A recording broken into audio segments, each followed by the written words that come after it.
Hello, everybody. Scott Golden here with the New Japan show for the 15th of um, May 2022. This is their collision show, and if you can hear the thunder in the background, sorry, I'm not responsible for fixing that. I wish I had the ability to fix thunder. That'd be pretty cool. But anyway,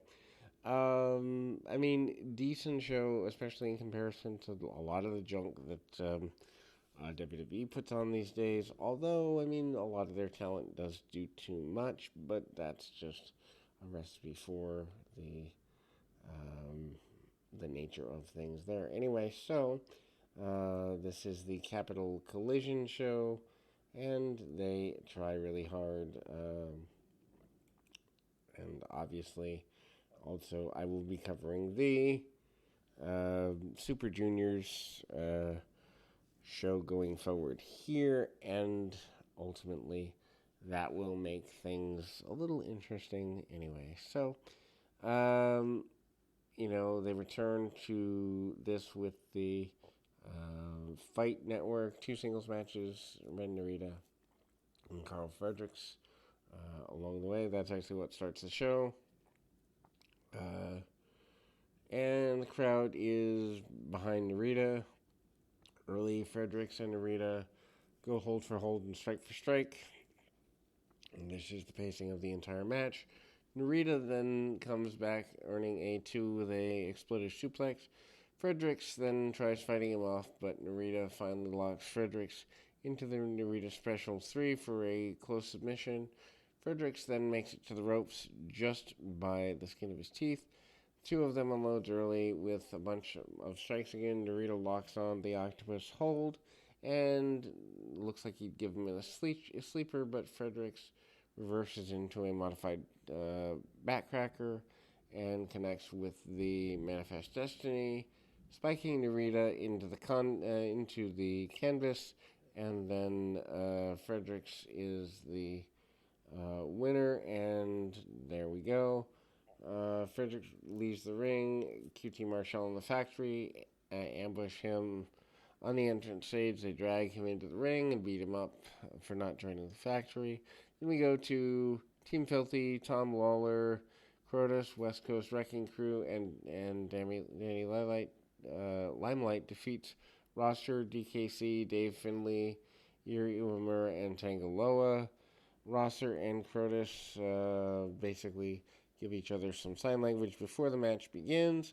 Isaacs then goes in first for the team and gets in Uemura's face. Uemura slaps him back, and then some moments pass there.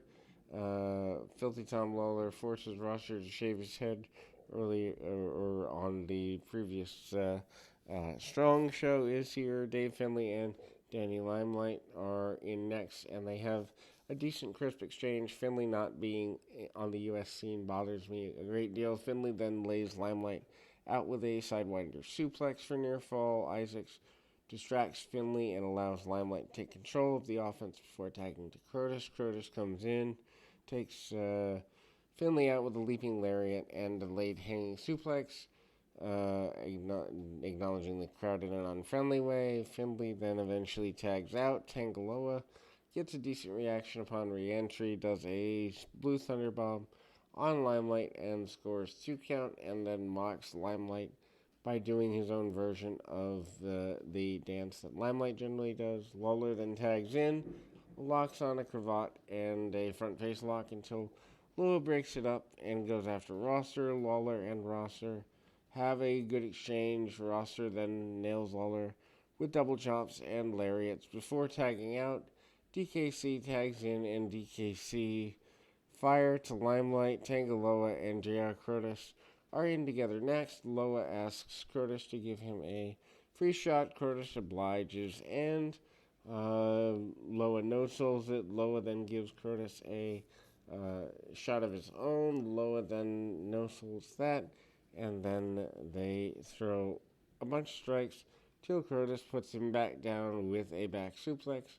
Uemura and Finley takes Crotus out next with a double lariat for his trouble. And then ultimately there goes that. Wrecking Crew re-enters, takes out Finley and Irimura. They take out Finley with a double fresh slam to the floor. Limelight scores a pinfall after taking DKC out with a tornado DDT. They botched it, and then they come back. Rosser and company stands in the ring as Tim Filthy runs away. Chase Owens, Great O'Con, decent enough match. Match is short to have a decent rhythm. Chase Owens, terribly underrated. O'Con gets a good crowd reaction. Match starts. Many are chanting O'Con's names. Owens snaps O'Con's neck between the top and middle rope at a midpoint in the match and grabs O'Con's ponytail and yanks him to the mat. By that, O'Con then gets hit with a swinging neck breaker. Great O'Con chant breaks out after he uses the neck breaker. Owens soaks that in for a couple of moments and then starts throwing his own Mongolian chops. Owens tries coming off the ropes, but O'Con goes after him there. Owens then uses a short lariat, but that doesn't get him everything he wants. Seconds later, he rolls up O'Con and hung his ankles on the second rope and extra leverage, and is able to pin O'Con for the win. Hollow victory for Owens, but nonetheless the crowd booed a bunch, and they give O'Con a great run there. Team MDK, Jonah, Shane Haste, Mikey Nicholas, and Bad Dude Tito defeat United Empire, Cobb, Aaron, Henry, and Aussie Open. 8-man tag, TMDK goes after Henry. Early, they go 4-on-1 on him. They nail a couple moves from the second rope, including a spinning leg lariat. Aussie Open comes in, double teaming Tito before they tag in Cobb. Cobb's, I think, being wasted by Japan at this point.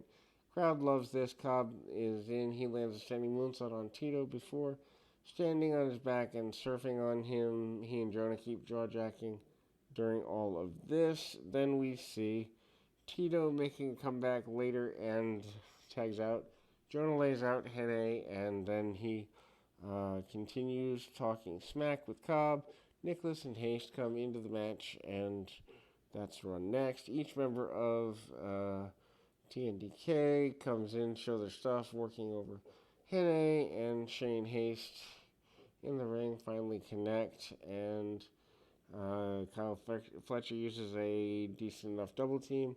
Hene and Tito trade lariats. On the third lariat, Cobb hits a nice drop kick. Jonah then takes Cobb down with a suplex. About 10 minutes in, all 8 wrestlers are in the ring together, and they begin brawling, all throwing wild strikes. Some hit, some don't. Aussie Open gets nailed in the end.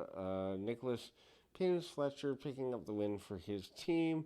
Jonah and Jeff Cobb keep getting into it, but nothing really gets run out there as far as finish. Brody King defeats Mizuru Suzuki. Crowds heated up as soon as the graphic for the match appears. They throw hard chops at each other. Suzuki goes for the hanging triangle choke, doesn't get what he wants on that. Suzuki then takes King's fingers and tries snapping them in half. Suzuki's chest looks like raw hamburger meat at one point. King misses a running cannonball in the corner. Two trade sharp chops against each other. Suzuki's getting chance at the 5-minute marks. Suzuki then is close on sticking the Gotch piledriver. Couldn't swing it after a few more hot exchanges. Brody puts Suzuki down with the Gonzo Bomb. Match to the shock of the crowd. Good match, and Brody King does very, very well. Tomohiro Ishii defeats Eddie Kingston. They get in each other's faces before the bell, and they get into a shoving match, as one would expect. Shoulder blocking each other. Kingston maintains control of the offense early, but then gets right up in his man's face. Kingston maintaining, hits a bow and arrow lock. Ishii reverses, and then soon finds himself in an armbar. Kingston then places Ishii on the red corner and unloads a bunch of chops. Ishii then responds with chops of his own. Kingston then replies with even more. the crowd is chanting for both guys at one point. Kingston takes Ishii down, hits a running neckbreaker, and then he locks on Ishii. Face lock, and Ishii catches the ropes with a break. Kingston grabs him by the face and slaps him hard. Ishii then slaps Kingston. Kingston then later pulls the straps on his singlet down, signifying that he means business. Kingston lands a Uranagi. Kingston connects with a back fist, and they trade headbutts. 15 minutes into the match, two had knocked each other out again. Minutes later, Kingston lands another Enziguri. Ishii punches Kingston with yet another lariat, and finally Kingston gets away with a vertical drop brainbuster. They share a few words and wagged his finger at Kingston before heading to the back. Anyway, Lio Rush makes his surprise appearance next. He is out. He calls out Robbie Eagles, Imuri, Tanahashi. Rush said this time is slowly approaching. Whether or not he'll show up in Strong or maybe Japan or both, it's too soon to say, but Rush is committed to this process, at least for now. Bullet Club, Jay White and Hikuleo defeat Chaos, Okada, and Rocky Romero for their trouble, and ultimately, this is decent enough, but needless to say, as a semi-main event, lots of stuff going on here. So then we move to that. It's pretty basic, although Okada and Romero are interesting. Crowds obviously into this, and the crowd is obviously chanting their excitement. Okada rushes White, and they begin raining down punches on each other. And then, the crowd is chanting for Rocky Romero to tag into the match. Okada milks that for a bit. Romero then shoves Hikuleo a few times. Hikuleo sends Romero to the match, and Hikuleo offers a free shot, and then they basically do a striking battle. Hikuleo responds with a brutal chop of his own at one point, and Hikuleo launches Romero into his own corner. Romero then makes it over to Okada for a tag after connecting with the rewind kick. Hikuleo then is there. He lands a swinging DDT, and out he goes. Okada is delighted by all of this. Hikuleo decks Okada with a big boot before tagging out Hikuleo, then takes out White, reverses into the shoulder breaker, and Romero neutralizes Hikuleo on the floor. White teases Blade Runner, but Okada counters, catches White with $1 million dropkick. Romero does the forward clothesline to White, and then he darts away. Okada is able to lariat Hikuleo over the ropes, and out of the ring, Romero and White rapid-fire exchange. White teases the Blade Runner, but Romero avoids it for a while. Goes for sliced bread 2. He counters that. White and Okada argued afterwards. Before anything could happen, though, Hikuleo recapped and reappears. Takes out Okada. White gives him a Blade Runner and then holds the IWGP Championship high over his fallen head. Okada and Hikuleo goes for chokeslam neck Tangaloa. Hikuleo's brother runs out, and then he says you don't turn back on family. He and White leave the ring without physical confrontation. Main event, 4-way for the IWGP US Heavyweight Championship. Juice Robinson defeats Will Ospreay, Tanahashi, and Jon Moxley, winning the title. Basically, Tiger Hattori appears in the ring to present the U.S. Championship before the belt gets underway. Bell rings. Ospreay goes right after Moxley, elbowing him and sending him to the floor. Tanahashi comes back and dives onto Robinson. On the other side of the venue, back the battle between Moxley and Ospreay continues on the stage. Moxley goes after Tanahashi alone in the ring and approaches him. They face off a bit. Ospreay does dive into the crowd. Live camera doesn't catch it though. Ospreay uses a spinning backbreaker on Moxley, and Moxley responds with a couple back suplexes. Ospreay moonsaulted his way out of that and lands on his feet after the third suplex. Then Ospreay goes after the Oz Cutter. Moments later, he accidentally rams himself into Juice Robinson's steel chair, and then Robinson slams Moxley into the chair inside the ring. No disqualifications or countouts.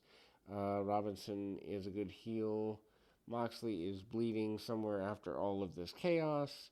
And then Ospreay catches Robinson's leg. Tanahashi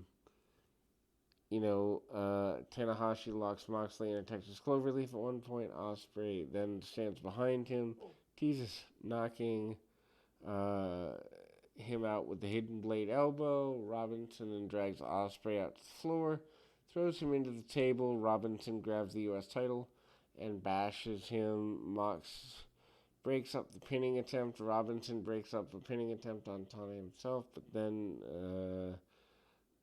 the crowd is chanting for Tanahashi in their trouble. Ultimately, we go to a good run here, and the Robinson sends Tanahashi into a torture rack. Ospreay catches Robinson with a kick to the head and a crescent kick. He goes after the Death Rider on Tanahashi, but Tana manages a sling blade on Moxley. Moxley then transitions into the bully choke, and a few minutes later there, Ospreay looks to be passing out. Tanahashi climbs the top rope and crushes both of them with a high-fly flow, and then goes for one more on Moxley. Robinson interferes, tries to put Tana through the table set up on the floor. Can't swing that, though. Robinson's off the apron through. He does not go through the table either. Moxley then teases Death Row Rider on Tana through that table.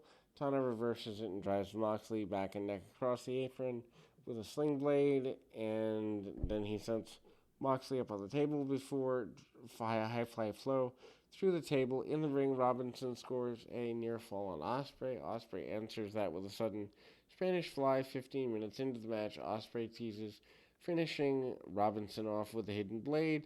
Before he could do it, Robinson shoves the referee across the ring and lands a low blow before getting that. And then there's a reverse valley bomb.